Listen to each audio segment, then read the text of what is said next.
5 things you should know in Monster Hunter Wilds that the game either doesn't tell you about or doesn't explain very well. Near the start of the game, you'll receive your first mantle, the Ghillie Mantle. To equip or check which mantles you have, go into your tent, open the equipment menu, and select Change Equipment. You'll see the currently equipped mantle at the bottom. As you progress, you'll unlock more mantles, and they all do their own thing. But for now, let's quickly go over the Ghillie Mantle, since it's the one you'll always have.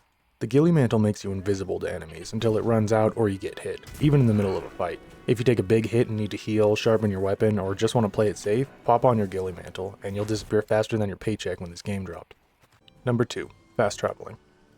Next, we'll cover fast traveling. It's pretty simple, but also really useful. Most games have some form of fast traveling, and this one isn't much different, though it's not explained well, so here's a quick overview. Open your map, and if you drag it around, you'll see all your campsites. Hover over one, and you'll see the fast travel option. That's one way to do it, but I'd prefer opening the UI bottom menu, selecting fast travel list, and picking my campsite from there. It's just easier to see all the points in one place.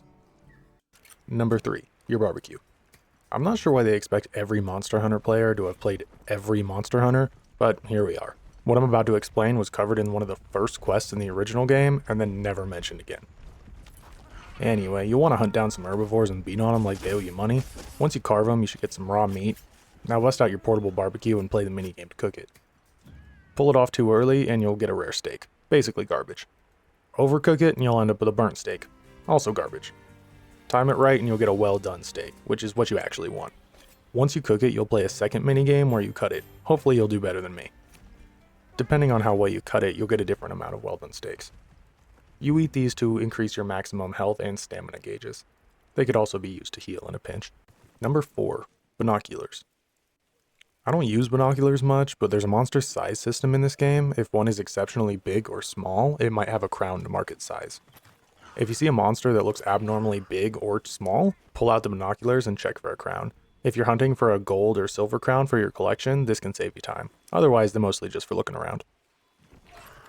Number 5, item loadouts. Loadouts are actually really useful and save a ton of time. If you go to your tent, select Transfer Items, Item Pouch, Manage Loadouts, you can set specific item bars as loadout.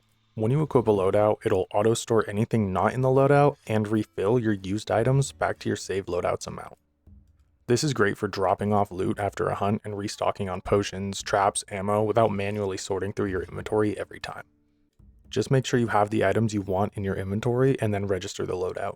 When you get back from a hunt, just go to load the loadout and equip the save one. Boom, fully restocked in seconds. That's all for now. If this gets any likes, I'll make a part 2. Thanks nerds, follow for more.